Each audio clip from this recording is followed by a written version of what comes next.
Se você me perguntasse, pastor, sábado, no estudo da lição da escola sabatina, com seus alunos na sua classe, que ponto que o senhor mais vai enfatizar? Eu diria que a caminhada, a transição do chamado para a execução da obra de Deus, tanto em relação ao Rio Jordão, tanto em relação à vida cristã, tanto em relação à igreja.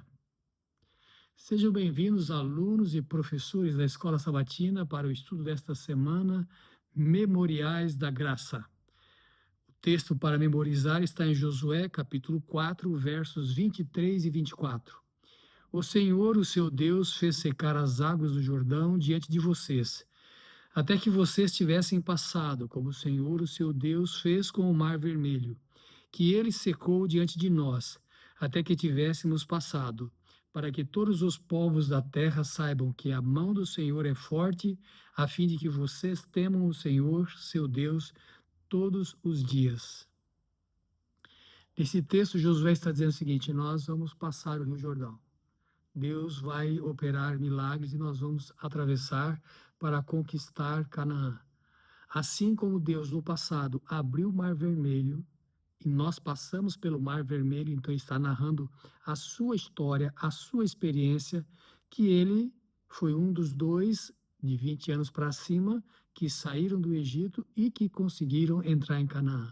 Então ele diz, olha, assim como nós no passado, há 40 anos atrás, Deus abriu o Mar Vermelho e nós o atravessamos em seco na saída do Egito, assim também Deus vai abrir o Rio Jordão e vocês agora vão também atravessar em seco, que vale pensar aqui que o Rio Jordão estava no período de cheia, vocês vão atravessar em seco e vão ver como a mão do Senhor é forte. Muito bem. Então, conforme eu havia dito no começo, que ênfase nós deveríamos dar nesta lição?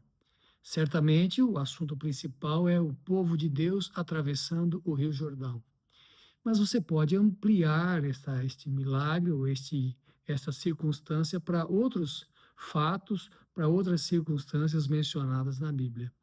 Então, você e eu podemos pensar que, primeiro, então, o povo de Israel atravessou o Mar Vermelho, enfrentou 40 anos de deserto e depois, então, atravessou o Rio Jordão, sendo aberto, não é? Para entrar em Canaã. Nós vemos o Mar Vermelho, a travessia do Mar Vermelho, como o começo da história daquele povo, né? No sentido do estabelecimento daquela nação abraâmica em seu território. E sabe, primeira carta aos Coríntios, capítulo 10, verso 12, eu já mencionei com vocês esse texto uma ou outra vez, que fala que o povo de Israel foi batizado na nuvem e nas águas. Então, o povo de Israel, logo no começo da sua trajetória, da sua jornada, passou pelo Mar Vermelho aberto, e ali tem o simbolismo do batismo, no começo daquela nação. Então, eles vão viver 40 anos em busca da santificação. É verdade que a maior parte deles perece no deserto, porque não vive a santificação. Ao contrário, são murmurações, contestações e rebeliões contra Deus. Mas, enfim, o povo de Israel, independente de qual geração tenha sido, atravessa o Rio Jordão e entra na Terra Prometida. Nesse sentido, a gente pode olhar para a vida espiritual da gente também. Nós aceitamos a Jesus como Salvador pessoal, iniciamos nossa carreira cristã e temos que viver uma vida de santificação.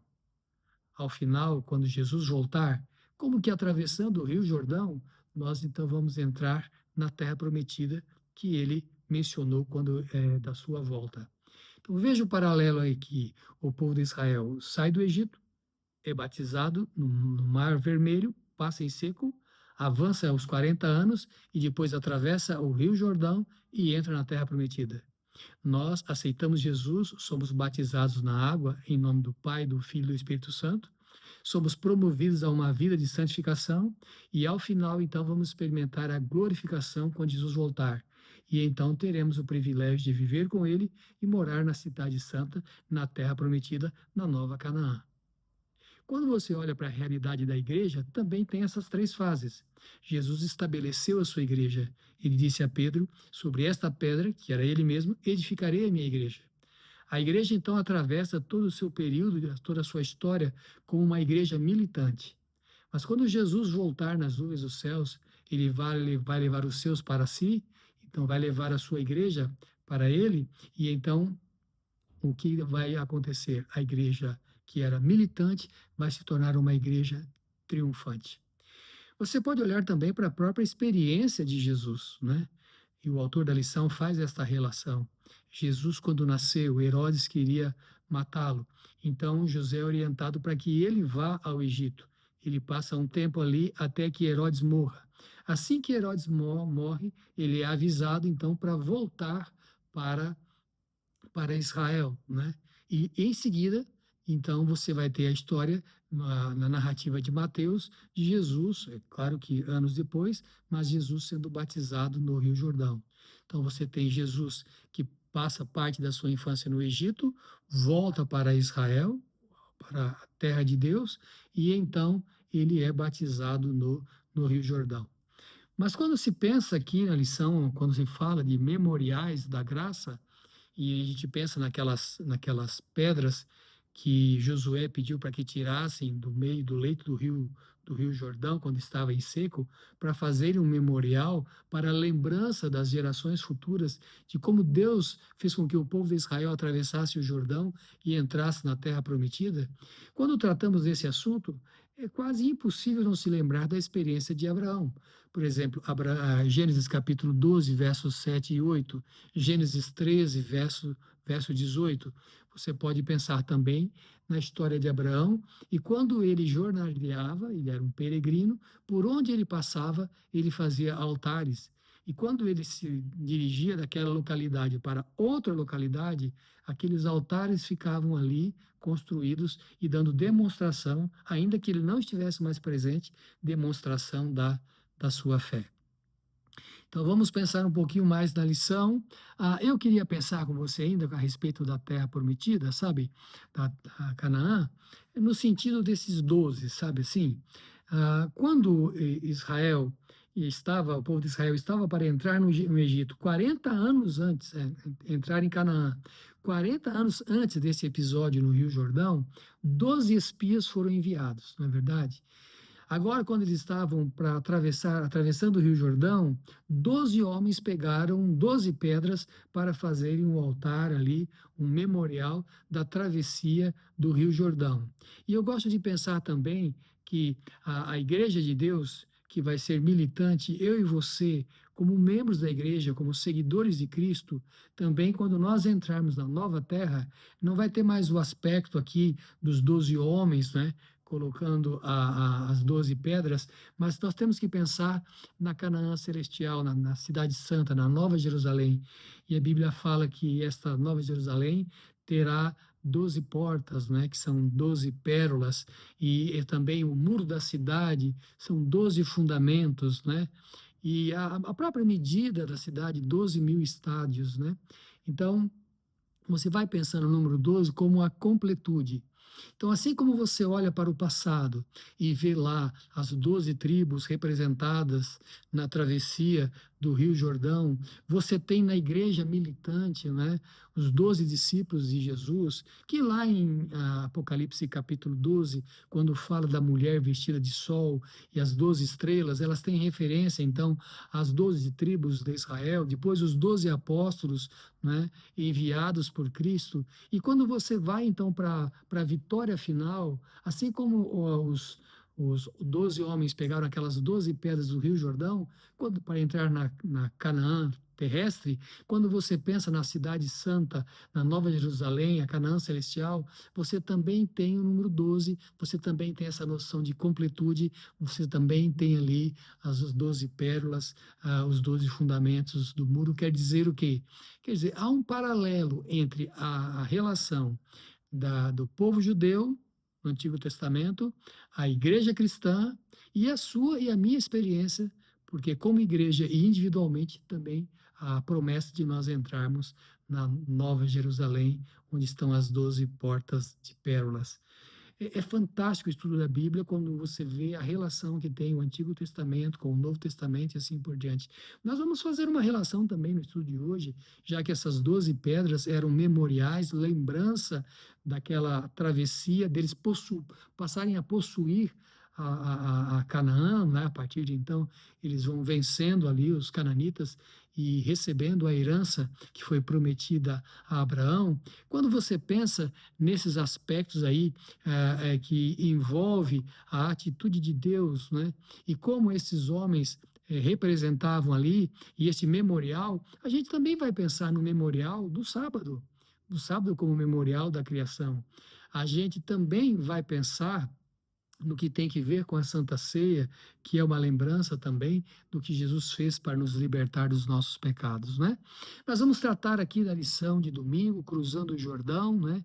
Então eles deviam seguir a arca que iria atravessar o Jordão, e Deus fala que eles deviam se santificar, porque amanhã, então, no dia seguinte, né, segundo a ordem de Josué, o Senhor faria maravilhas no meio do seu povo, né?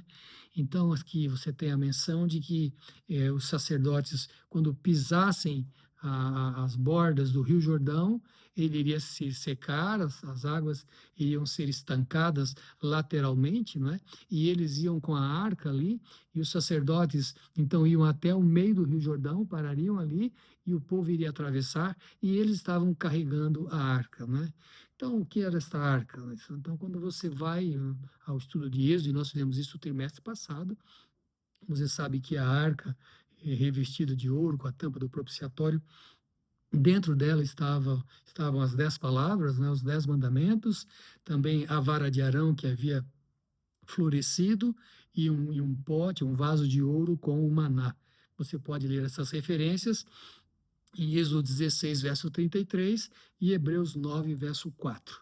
Então, assim, quando você pensa nesse envolvimento da arca com as vitórias do povo de Israel, então você vai lembrar a história de Jericó, a arca ali presente, né? E tem uma situação também assim um pouco desagradável no livro de Samuel, o primeiro livro deles, quando o povo de Israel enfrenta ali os filisteus e levam a arca achando que ela por si só lhes daria a vitória, num contexto ali de apostasia, e ela acaba sendo levada pelos filisteus, e ela por si só, por atitude de Deus, Deus vai atuar ali, trazendo alguns castigos para os filisteus, mostrando para eles que o lugar correto da arca, que representava então a presença de Deus. E aí, quando você pensa no santuário, você tem a arca no lugar santíssimo, os dois querubins colocados sobre a arca, e no meio desses querubins o Shekinah, a manifestação da vontade divina, né?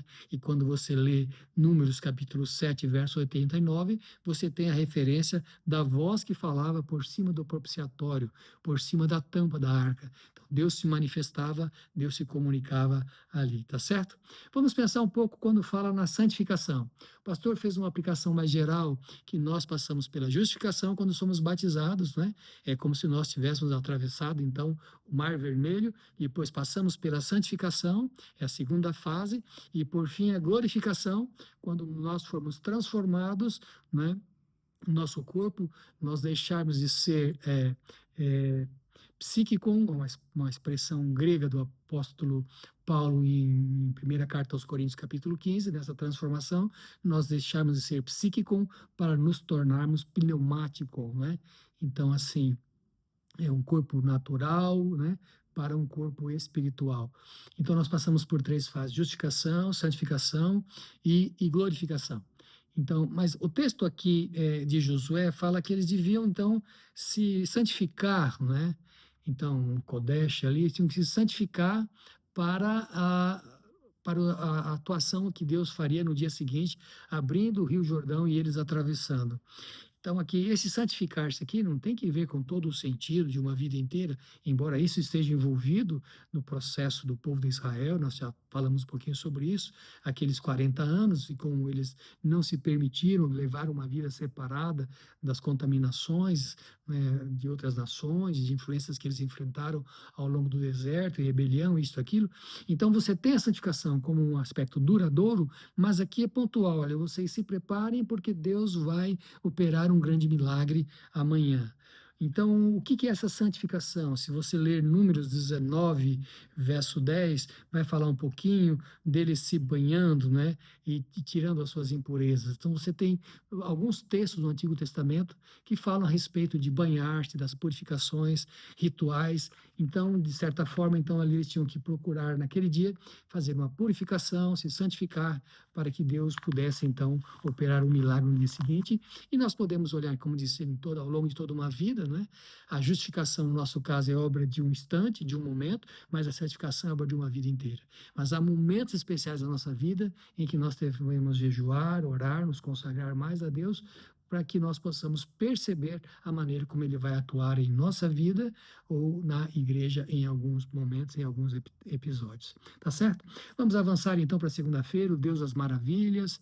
Então aqui vem falando sobre eles levantarem a Arca da Aliança, né? E andarem diante do povo, né? E à medida que os pés dos sacerdotes tocassem no Rio Jordão, então um milagre iria acontecer, certo? Mas eu queria tratar com você um assunto que a lição não aborda tanto, mas embora esteja no texto geral, o texto bíblico desta semana, é o que está em Josué, capítulo 3, verso 7, quando Deus fala para Josué: eu vou engrandecer você diante do povo. Há um ponto que eu queria chamar a sua atenção aqui, quem sabe você podia pegar em paralelo na lição, também abordar isto. Quer dizer, Deus tem os seus líderes, Deus chama pessoas para a sua obra, Ele se capacita, mas também o povo precisa entender que aquela pessoa foi chamada por Deus para liderar o seu povo. Quando Deus chamou Moisés, Moisés falou assim: será que aquelas pessoas lá vão acreditar? Aqueles líderes que estão lá no Egito não vão acreditar que eu fui chamado pelo Senhor? Então Deus fez ali alguns milagres e falou assim: olha, esses sinais você vai fazer lá e eles vão acreditar que você foi chamado por mim. Então Deus fala para Josué: olha, assim como eu engrandeci Moisés, eu vou engrandecer diante do povo. É preciso ter autoridade, ter dignidade. É preciso que as pessoas entendam que aquela pessoa está revestida de autoridade, do chamado e da nomeação divina para cumprir aquela missão. Então, como que Deus fez isto? Por meio de Moisés, Deus operou alguns milagres ali e o povo passou a respeitar e seguir a liderança de Moisés. O Mar Vermelho se abrindo, mais uma fortificação na liderança de Moisés. Josué, como Josué iria conduzir o povo ali para vencer as batalhas. Então Deus falou: eu vou engrandecer o teu nome, eu vou abrir o Rio Jordão sob tua liderança e as pessoas vão te respeitar como líder da igreja. Vejam, a história de Salomão. Conhece aquela história daquelas duas mulheres, não é, que se deitaram, né, na cama ali com a criança, com o bebê, com os bebês, né, e um morreu, né? Depois então as mães vão diante de Salomão e Salomão fala assim: olha, esta criança aí, corte-a no meio e dê então um pedaço para cada uma. E ele sabia que a mãe verdadeira iria ter aquele sentimento e iria falar para que fosse preservada a vida daquela criança. Quando Salomão, na sua sabedoria, resolveu aquela questão trazida por aquelas mães, então ele passou a ser respeitado, admirado e a sua liderança fortificada. Então, Josué, Deus tinha um grande trabalho para Josué, uma grande obra para Josué, mas Josué precisava do respaldo, Josué precisava ser fortalecido diante do povo para que a sua palavra pudesse ser aceita. Assim, meus queridos, qualquer pessoa que exerce liderança espiritual, é o seu caráter, é o chamado que Deus faz a ele, a demonstração do poder de Deus por meio dos frutos que ele demonstra, que faz com que as pessoas sigam a sua liderança. E assim a obra vai avançando, as coisas de Deus vão avançando. Há um texto muito bonito em Jeremias 32, verso 17, que fala que nada é demasiado difícil para Deus. Abrir o Rio Jordão para Deus não era difícil. Ele já havia aberto o Mar Vermelho, que era muito maior. Deus é um Deus de milagres, de poder. Ele não chama seu povo para abandoná-los, nem no começo da jornada, nem no final da jornada. Muito bem, vamos pensar agora um pouquinho nessa lembrança, né? Então, eles tinham que levar aquelas 12 pedras, né, para fazer um monumento de lembrança. E aqui é interessante porque a lição vai explicar, não é, que no hebraico a palavra ot, né, sinal, em Josué 4, verso 6, essa lembrança tem que ver com um sinal. As pedras se tornariam um sinal para as gerações futuras, os filhos de Israel, e um sinal também para as nações que estavam em volta, né? E o poder de Deus que estava ali demonstrado. Então vamos pensar assim, no Evangelho de João fala de muitos milagres, né, que Jesus operou. Mas como é que João se referia a esses milagres? Você se lembra? Já estudamos a lição de João aqui alguns trimestres atrás, né, do Evangelho de João. Então, por exemplo, quando você lê João 2, verso 11, quando você lê João 12, verso 37, aparece ali a palavra sinais, né?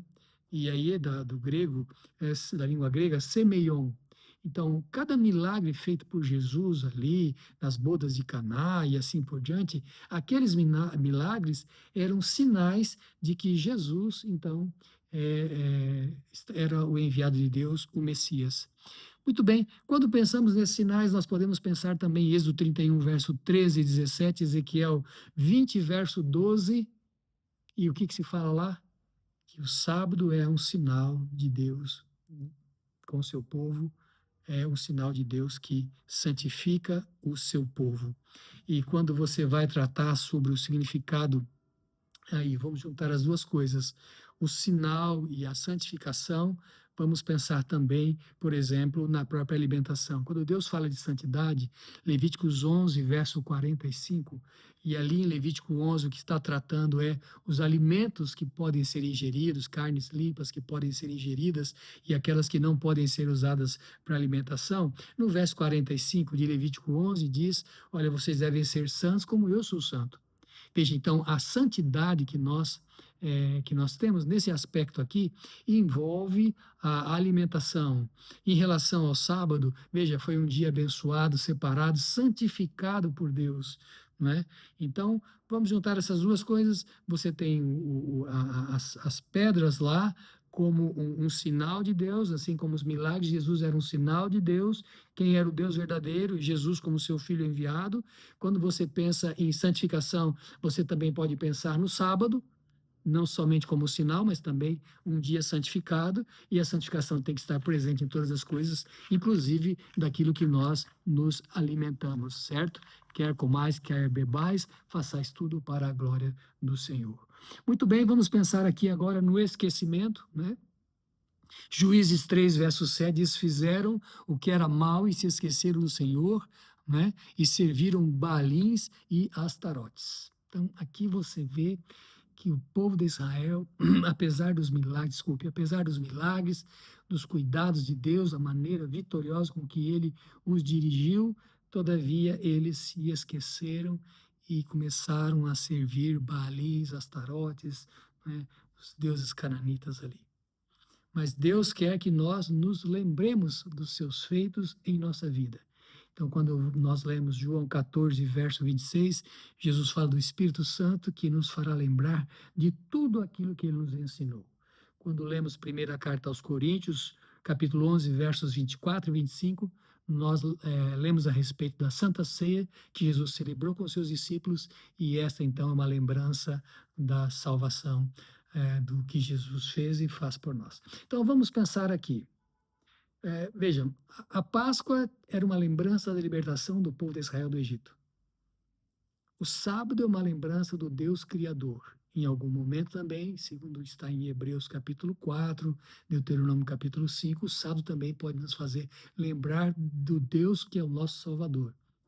Porque Jesus descansou no sábado. E quando aceitamos Jesus, é como se nós também estivéssemos observando o sábado no sentido da salvação, porque também encontramos um período de descanso. Jesus disse, vinde a mim todos que estáis cansados e sobrecarregados, e eu vos aliviarei. Né? E quando nós pensamos na Santa Ceia, ela também é uma lembrança, é uma recordação daquilo que Jesus fez por nós e pela sua igreja ao derramar o seu sangue. Por fim, eu gostaria de ler o texto de Ellen White, que está no livro Vida e Ensinos. Nada temos a temer com relação ao futuro, a menos que nos esqueçamos da maneira pela qual o Senhor tem nos conduzido e de seus ensinos em nosso passado. Meus queridos, esse texto de Vida e Ensinos, página 143, que eu aprendi no primeiro ano do curso de teologia, em 1981, alguns textos logo nas primeiras aulas, os professores nos fizeram gravar, memorizar. Este é um deles, que nós não temos que temer o futuro como igreja, a menos que nos esqueçamos daquilo que Deus fez por nós no passado. O povo de Israel não podia se esquecer do que Deus fez por eles no Mar Vermelho, e muitas vezes você lê nos Salmos e em tantas citações posteriores a referência ao Êxodo, a referência à libertação do povo de Israel, a referência à travessia principalmente do Mar Vermelho, e também você tem referência, conforme a lição apresenta, à travessia do Rio Jordão. Então, nós, como igreja, também não podemos nos esquecer como Deus chamou o seu povo, os nossos pioneiros, a maneira como ele dirigiu a sua igreja para conhecer a verdade, as doutrinas, selecionar aquilo que era verdade daquilo que tinha alguma mancha de inverdade, e para ficar como um povo que repara as rupturas e sustenta as verdades bíblicas para o tempo do fim. Mas principalmente você e eu, que estamos nesse processo de santificação. Já passamos pela justificação e aguardamos a volta de Jesus para a glorificação. Diante dos embates, das lutas da vida, diante das tentações, das provações, uma das maneiras de nós ficarmos fortalecidos em nossa fé é olharmos para o passado e vermos como Deus nos chamou, de onde Deus nos tirou, como Deus está cuidando de nós e quantas providências Ele já tomou em nossa vida, em situações de privação financeira, em situações de provações, de relacionamentos, de tentações. Volte um pouquinho para o passado agora. Lembre do que Deus já fez por você. Você consegue se lembrar de alguma coisa poderosa que Deus fez em sua vida? Então, é a lembrança do que Deus já fez por você. É a lembrança do que Deus já fez em minha vida que nos fortalece para continuarmos sem nos desviarmos nem para a direita e nem para a esquerda, porque 1000 cairão ao teu lado, 10.000 à tua direita, mas tu não serás atingido. Vamos orar. Obrigado, Senhor, pelo privilégio e pela tua palavra termos nossa fé renovada, firmados nossos passos no caminho da verdade, até que possamos ver o nosso Salvador e viver com Ele toda a eternidade. Estamos nós, todos nós, Senhor Deus, com nossas lutas, com nossas falhas, com as nossas decepções. Estamos mais uma vez consagrando nossa vida em tuas mãos, para que se faça a tua vontade e podemos viver a eternidade ao lado do nosso Salvador. Pedimos e agradecemos, em nome de Jesus. Amém.